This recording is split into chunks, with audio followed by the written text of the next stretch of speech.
What happens when a nation's leader standing under the brightest spotlight is suddenly pressed for answers, and those answers collapse under the weight of truth?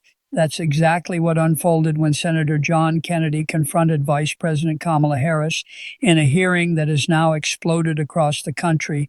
Millions have seen the clip, but few understand the deeper story hiding behind those moments on camera. This wasn't just another clash in Washington. It was a rare, unfiltered moment where the weakness of polished talking points was exposed by the sharp edge of a simple question, and that's why it matters. Think about it. Politicians spend months, even years, preparing their lines. Every word is tested, every phrase rehearsed, every answer designed to look unshakable. But in this hearing, those carefully built defenses cracked in seconds. Senator Kennedy didn't use insults. He didn't use theatrics. He used facts. He asked questions that demanded clarity. And instead of clarity, what we saw was hesitation, evasion, and moments of silence that spoke louder than the words themselves. Why does this matter to you? Because moments like these reveal more than just a clash of personalities. They reveal whether leaders can stand firm when pressed on the details that shape policy, law, and the daily lives of Americans. When Harris stumbled, it wasn't just a personal misstep. It was a reminder that those holding the highest offices must be prepared, knowledgeable, and accountable. Anything less shakes the foundation of trust between government and people. Now, here's the striking part. This wasn't a private conversation. This wasn't behind closed doors. It happened live in the open with the cameras rolling. The world wasn't meant to see a perfectly rehearsed performance. It saw the raw, unscripted reality. And in that reality, the questions landed harder than the answers. If you've ever wondered whether hearings really matter, this moment should erase all doubt. In just a few minutes, it gave us a snapshot of how fragile the mask of authority can be when tested by persistence. It showed how truth doesn't need a stage or a script. It only needs a question strong enough to cut through the noise. So here's the question we must all ask. If our leaders struggle when confronted with facts, how can we trust their decisions when the stakes are even higher? That's the heart of this story, and that's why people across the country aren't just watching the clip. They're sharing it, debating it, and demanding answers of their own. This is not about party lines. This is not about who you voted for. This is about competence, clarity, and accountability. Because when those values slip, the cost is paid by every citizen who relies on their leaders to make the right choices. Senator Kennedy's sharp exchange with Kamala Harris wasn't just a headline, it was a wake-up call. And if you're still watching, you already know this isn't the kind of moment you can ignore.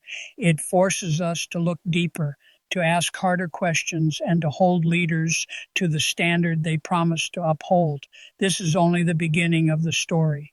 What happened in that hearing didn't just expose one moment of weakness, it revealed cracks in a system that demands closer inspection. To truly understand why this confrontation between Senator John Kennedy and Vice President Kamala Harris captured so much attention, we need to step back and look at the background. Every headline has a story behind it, and this one began long before the cameras caught that heated exchange. Harris, as vice president, has been given some of the most challenging responsibilities in the administration. From addressing the border crisis to taking the lead on voting rights, her role has been filled with high-stakes issues that demand not just political skill, but also depth of knowledge. And yet, time and again, critics have pointed to moments where her responses seemed rehearsed, vague, or disconnected from the pressing details on the ground. This is not a new criticism. From the earliest days of her vice presidency, Harris has faced questions about her ability to clearly communicate policy. In interviews, speeches, and press conferences, certain moments became viral, not because of the strength of her message, but because of the lack of clarity in her delivery. Opponents saw these moments as evidence of weakness. Supporters often dismissed them as unfair scrutiny, but either way, They kept building a narrative that she was not always prepared for tough, unscripted challenges. That narrative set the stage for what unfolded during this Senate hearing. Now let's look at the other side of the exchange. Senator John Kennedy, a sharp and seasoned lawmaker from Louisiana, has built a reputation for cutting through political jargon, known for his plain spoken style and ability to ask questions that leave little room for evasion. Kennedy is often underestimated by his opponents, but those who watch him closely know that behind his humor and his folksy delivery lies a precise, lawyerly mind that zeroes in on weaknesses. He doesn't need to grandstand or shout. His strength lies in the way he frames questions so that the answers reveal more than the person intends. That combination, Harris' history of unclear communication and Kennedy's talent for sharp questioning, was like a storm waiting to break. And the hearing took place, that storm arrived. But what exactly was this hearing about? It wasn't just random political theater. The subject on the table was one of the most critical issues facing the nation: immigration and border security.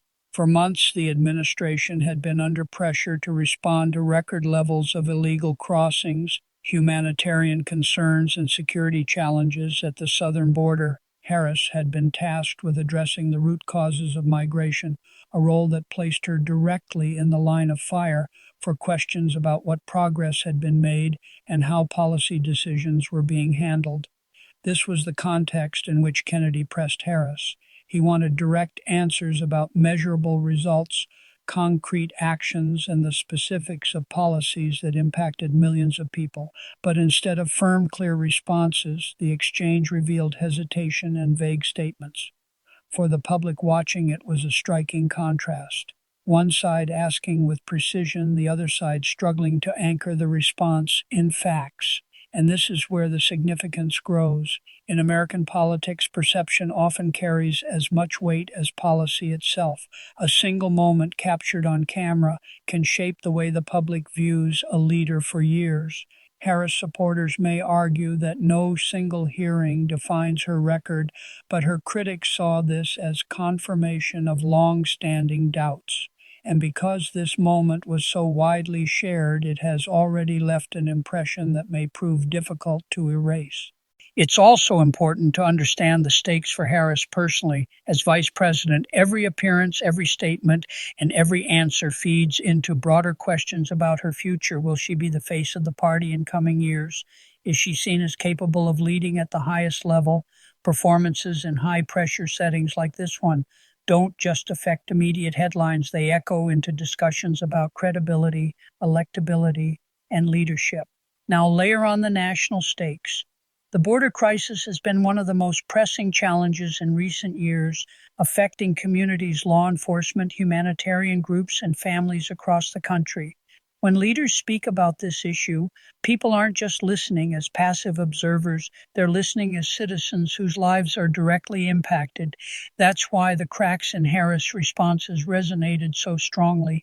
It wasn't just about her personal performance, it was about whether those tasked with solving urgent problems have the clarity and strength to do so. And Kennedy understood this. His questions weren't random, they were designed to test whether the vice president could provide specific, confident answers on issues that mattered to millions. When those answers didn't land, the effect was amplified. It wasn't just a clash between two politicians. It became a moment where the stakes of governance collided with the reality of communication. This is the backdrop to the viral clip. On the surface, it looks like another sharp exchange in Washington, but underneath it represents years of tension, questions about competence, and the struggle for credibility in one of the most scrutinized offices in the world. Harris brought with her a history of communication challenges. Kennedy brought with him a talent for exposing them.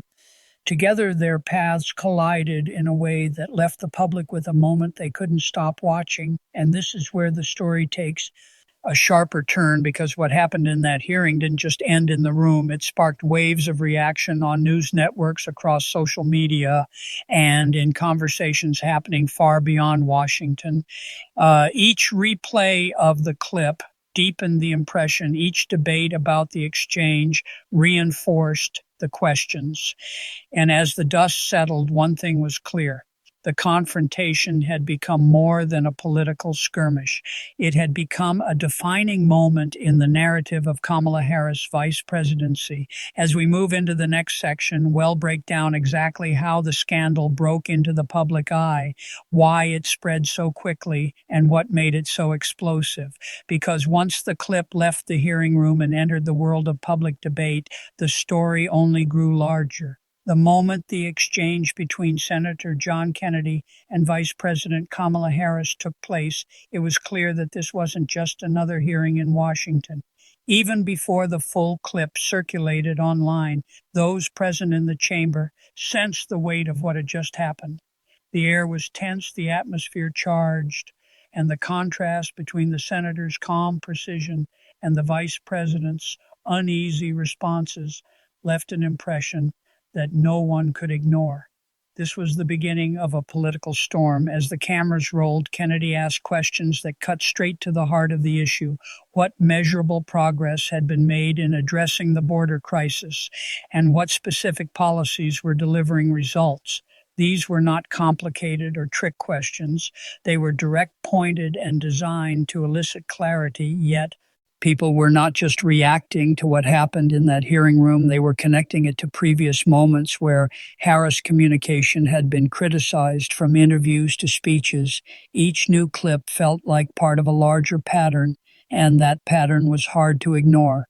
At its core, the scandal was about trust. When a vice president speaks on issues as critical as border security, the public expects answers that are firm, factual, and reassuring.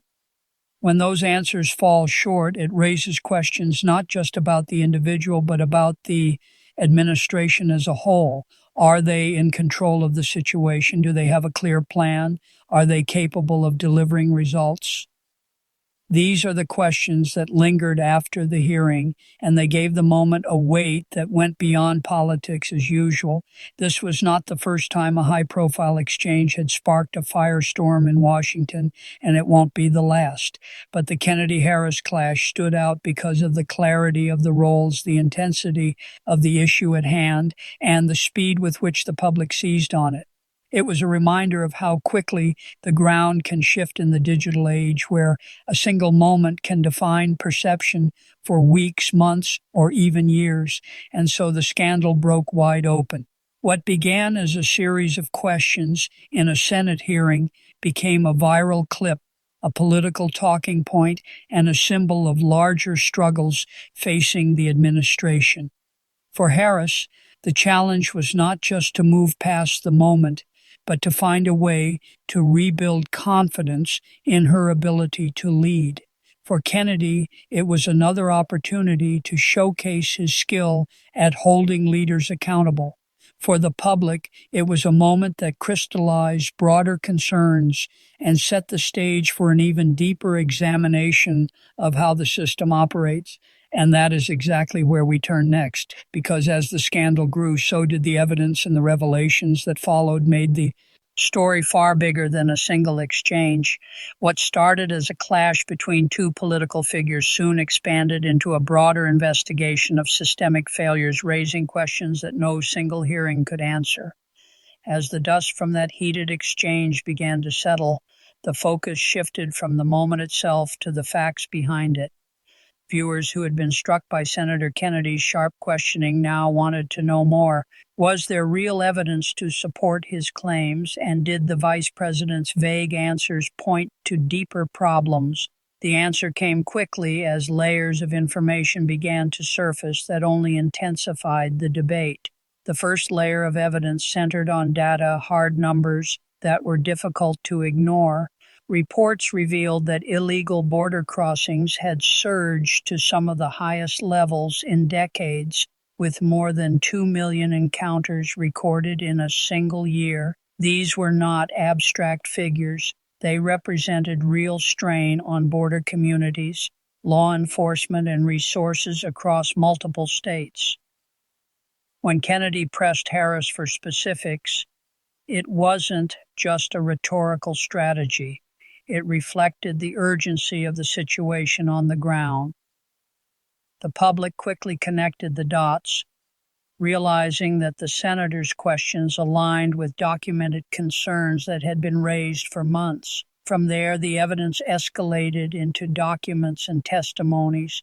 Leaked memos from within federal agencies suggested that internal warnings had been raised long before the crisis peaked. Border officials had reportedly urged the administration to take stronger measures, but their calls were often met with delays, debates, or watered down policies. These documents didn't just highlight bureaucratic friction, they painted a picture of a system struggling to act decisively when the stakes were highest. Then came the testimonies. Whistleblowers from inside border agencies stepped forward, some anonymously, others on record, to describe what they had witnessed firsthand. They spoke of overwhelmed processing centers, exhausted personnel, and directives that seemed more focused on optics than solutions. Their accounts added a human dimension to the data and documents, making it clear that this wasn't just about statistics, it was about real people facing daily challenges. Every new testimony added weight to Kennedy's line of questioning and cast Harris' responses in a more troubling light. The escalation didn't stop there. Investigative journalists dug deeper, uncovering contracts awarded to private firms tasked with managing the overflow of migrants.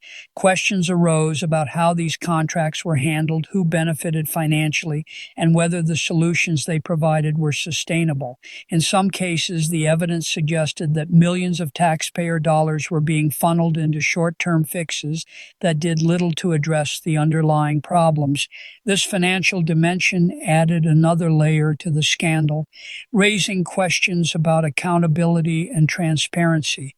As the revelations piled up, the public's sense of unease grew stronger. Each new piece of evidence seemed to confirm that Kennedy's questions were not only fair but necessary. The narrative shifted from a single viral exchange to a broader story of systemic shortcomings. Harris' inability to provide specifics during the hearing now appeared less like a momentary lapse and more like a reflection of deeper issues within the administration's approach. The media coverage intensified. Headlines no longer focused solely on the clash between Kennedy and Harris. They now pointed to the mounting evidence that suggested widespread mismanagement. Television segments featured side-by-side clips on one side, Harris offering vague statements during the hearing, on the other documents and testimonies providing concrete details that contradicted her claims. This visual contrast was powerful, reinforcing the perception that the vice president was out of step with reality. Politically, the escalation of evidence put Harris and the administration on the defensive. Supporters scrambled to reframe the narrative, arguing that the challenges were complex and that progress was being made behind the scenes, but the steady drip of revelations made it difficult to shift the conversation. Each attempt to pivot was met with new information that reignited the controversy. Critics, meanwhile, seized the opportunity to argue that the administration was not only struggling with policy, but also with honesty and transparency. Perhaps the most striking part of this phase was the way it captured the public imagination. Citizens who might normally tune out political debates found themselves drawn in by the steady stream of revelations. The story had suspense, conflict, and real-world consequences, making it feel less like distant politics and more like an unfolding drama that affected everyone. People shared articles, debated online, and tuned into nightly news segments to see what new evidence would emerge. The momentum built toward a breaking point with every new report.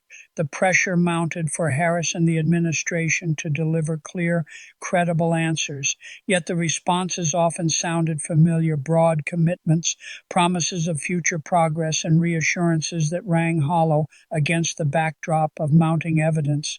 The gap between words and reality widened, and in politics, that gap is where trust erodes. By the time this phase reached its peak, it was clear that the scandal had grown far beyond a single exchange in Congress. What began as a pointed line of questioning had opened the door to a flood of evidence that exposed weaknesses in policy communication and leadership. The cliffhanger was undeniable. If this was the scale of the problem, what else might still be hidden, and more importantly, what would be revealed next? That suspense carried the story forward. The scandal was no longer just about one moment or one leader. It had become a mirror reflecting larger systemic issues, setting the stage for the next act, where the focus would expand beyond individual accountability to the structures and systems that allowed these problems to persist. As the evidence piled up, the conversation moved beyond the vice president's answers and into something far larger. The focus shifted from one exchange in Congress to the broader machinery of government itself. People began to ask not just why Harris struggled in that moment, but how the system around her had allowed these failures to grow unchecked. This wasn't just about one leader. It was about the structures, the policies, and the institutions that shaped the nation's response. The system became the story. Investigators, journalists, and lawmakers began pulling threads that revealed deeper problems inside the agency's tasked with managing border security. Reports suggested that key departments were often working at cross purposes, bogged down by bureaucracy and hampered by conflicting priorities. Communication breakdowns between federal and state authorities were common, leading to gaps that left local communities bearing the brunt of the crisis. What became clear was that the system wasn't just strained, it was broken in ways that leadership alone couldn't explain. Ancient records added another layer to the picture. Billions of dollars had been allocated to address border security and immigration challenges, yet large sums were tied up in contracts with private contractors whose results were questionable. Temporary facilities were built, but often underfunded or poorly managed. Technology systems were deployed, but left incompatible with existing infrastructure. These inefficiencies were not small mistakes. They represented systemic failures that drained resources without solving the underlying problems. To the public, it looked less like a coordinated effort and more like a patchwork of half measures that benefited special interests more than ordinary citizens. The scope of the system's shortcomings widened as more information came to light. Internal audits revealed that some programs designed to handle surges in migration had been flagged years earlier as inadequate, but little action had been taken to correct them. Reviews showed that recommendations from frontline officials were often ignored, buried in reports that never reached decision makers or were dismissed for political reasons. This cycle of neglect and delay created an environment where crises weren't prevented. They were simply managed after they had already spiraled out of control. Public reaction to these revelations was intense. People weren't just angry at Harris or the administration. They were frustrated with the entire system. For many, this scandal exposed what they had long suspected, that Washington was more focused on appearances than solutions. The sense of disillusionment was widespread, cutting across party lines. Citizens who lived near the border voiced their struggles openly, describing how the failures of the system affected their daily lives. Law enforcement officials shared stories of exhaustion and frustration, while families in border towns spoke of resources stretched to the breaking point. These voices made the systemic failures feel real, personal, and impossible to ignore. Commentators highlighted the bipartisan nature of the problem. While the exchange between Kennedy and Harris had thrust the current administration into the spotlight, the deeper issues revealed by the evidence stretched back years. Multiple administrations had made promises to fix the system, but each had left critical gaps unaddressed. This wasn't just a Democratic or Republican problem, it was a Washington problem, and that broader framing gave the scandal an even heavier weight. It wasn't about scoring political points, it was about exposing a system that consistently failed the very people it was supposed to serve. The more the system was scrutinized, the more patterns emerged. One of the most striking was the revolving door between government agencies and private contractors. Officials who once oversaw contracts later joined the companies that had benefited from them, raising questions about conflicts of interest and accountability. Investigations revealed that some contracts were awarded with minimal oversight, leading to ballooning costs and questionable results. These revelations fed a narrative of systemic corruption that went far beyond individual mistakes.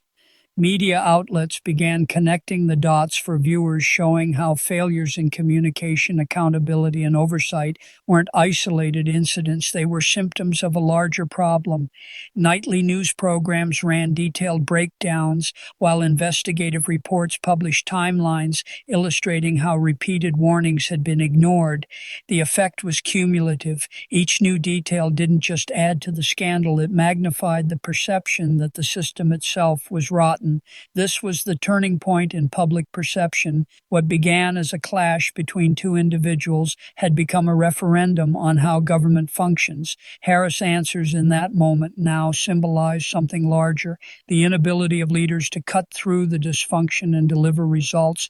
Kennedy's role as the sharp questioner became a stand-in for the public's frustration, demanding answers not only from Harris but from the system itself. For ordinary citizens, the exposure of systemic flaws brought a mixture of anger and clarity. It confirmed long-held suspicions that bureaucracy and politics often overshadowed practical solutions. It showed how inefficiency at the top trickled down to impact lives on the ground, and it raised pressing questions about whether the system was capable of reform at all, or whether the cycle of dysfunction would simply continue. The scandal at this stage had grown far beyond the borders of Washington. International observers began weighing in, noting how America's struggles with its own systems affected global perceptions of its leadership. Allies questioned whether the United States could manage its domestic challenges effectively while still projecting strength abroad. These global implications added yet another layer, showing that the failures of one system could reverberate far beyond national borders. By now, the story had become too large to ignore. The system was exposed, its flaws laid bare for the public to see. Harris' moment in the spotlight was no longer the center of the scandal. It was the spark that revealed a much larger fire. The revelations had widened the lens, transforming the conversation from a political skirmish into a sweeping critique of governance itself. And just as the evidence had escalated earlier, so too did the consequences now. Calls for reform grew louder, with lawmakers on both sides of the aisle acknowledging that systemic change was necessary. The question became not whether reform was needed, but what form it would take, and whether leaders had the courage to deliver it. The stage was set for the next act, with the system exposed and public trust shaken, the story built toward a climax. The tension was no longer about whether there was a problem, it was about how much worse it would get before the turning point arrived. The investigation had been building for weeks, each revelation sharper than the last, but nothing compared to what unfolded next. The hearings reached a boiling point, and the chamber grew tense as Senator Kennedy leaned forward, pressing for clarity. His tone was calm but unyielding, and every word cut through the silence like a blade. For viewers at home, this wasn't politics. As usual, it was the moment the story reached its breaking point. Harris had faced tough questions before, but this time was different. The evidence was stacked, the facts laid out in detail, and there was no room left to maneuver. Kennedy pressed her directly on the failures of policy, quoting numbers, dates, and official reports. Each fact was presented plainly, without flourish, and yet the impact was devastating. The senator's steady delivery made the contrast all the more striking. One figure armed with documents and data, the other struggling to provide clear answers. The chamber grew still as Kennedy laid out his case. He spoke of wasted funds, programs launched and abandoned, and decisions that left communities vulnerable.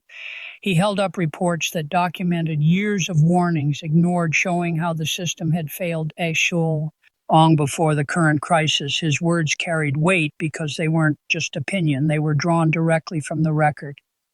In that moment, the audience could see the gap between rhetoric and reality. Harris attempted to counter, pointing to challenges inherited and efforts underway, but the momentum was against her. Kennedy interrupted gently but firmly, insisting on direct answers. "That's not what the numbers show," he said, holding the document high for all to see. The audience in the room leaned forward, sensing they were witnessing a pivotal exchange. Viewers at home felt the same tension. This wasn't simply about policy differences, it was about credibility itself. The climax unfolded not in raised voices or heated rhetoric, but in the calm precision of facts. Kennedy spoke plainly, his questions short and direct. Harris' responses grew longer, more tangled, but clarity never followed. Each attempt to shift the conversation was met with another piece of evidence, another reminder of the record. The longer it went on, the clearer the contrast became. What made the moment powerful was not just Kennedy's command of the facts, but the way the public reacted. Across social media, clips of the exchange spread rapidly. People replayed the questions, noting how straightforward they were, and then compared them to the meandering answers. Commentators described it as a rare instance where the noise of politics gave way to clarity. It wasn't partisan spin that dominated the headlines, it was the force of evidence. The breaking point came when Kennedy asked one final decisive question. He leaned forward, voice steady, and asked why billions in taxpayer dollars had been spent without delivering measurable results. It was a simple question, but it cut to the heart of the matter. Harris paused, searching for words, but the silence that followed spoke louder than any response. The chamber waited, and the audience knew they had reached the defining moment. Kennedy's final statement sealed it. He looked directly at Harris, then at the committee, and said, "The American people deserve better than excuses. They deserve results." The words were plain, yet they carried the weight of everything revealed up to that point. It was the point of no return, the moment the story shifted from debate to reckoning. The room fell quiet, and then the reaction began. Reporters rushed to file updates, commentators called it the turning point, and ordinary citizens shared their own frustrations online. The climax of the hearings wasn't just about one senator challenging the vice president, it was about the broader realization that the failures of policy and governance had finally been laid bare. For the public, this was the scene that would be remembered. It was the clip replayed on nightly news, the quote that spread across timelines, the moment that crystallized weeks of revelations into a single image, a senator armed with facts, holding leadership accountable in real time. The story was no longer building. It had reached its peak, and yet the climax wasn't just about exposure. It was also about direction. Kennedy didn't leave the chamber with words of condemnation alone. He pointed forward, calling for accountability and reform. He reminded the public that the facts weren't an end in themselves. They were a call to action. That reminder gave the climax its power, transforming it from a dramatic exchange into a turning point with lasting impact. The audience walked away with one clear impression: the time for excuses was over. The facts had been laid out, the failures exposed, and the demand for change was unmistakable. The story could no longer return to what it had been before. The climax had drawn a line in the sand, and everyone watching knew the debate had entered a new phase. In the days that followed the dramatic hearings, the conversation shifted. What had started as a clash between individuals now moved toward something larger: reform. The public wasn't just focused on the confrontation anymore. They wanted to know what came next. After weeks of revelations and one defining climax, attention turned to solutions. Senator Kennedy continued to press the issue, this time with proposals that moved beyond critique. He emphasized oversight, accountability, and results. His message was clear. It wasn't enough to expose failures. Change had to follow. That shift in tone resonated because people across the country weren't looking for more finger pointing. They were looking for signs that the system could actually improve. Committees began drafting reports that highlighted the gaps in policy, documenting where money had been spent and where results had fallen short. Recommendations included tighter oversight on spending, stricter benchmarks for programs, and more transparency for the public. For ordinary citizens, these weren't abstract ideas. They were steps that could affect how resources were used in their communities. The reform push wasn't limited to one side of the aisle.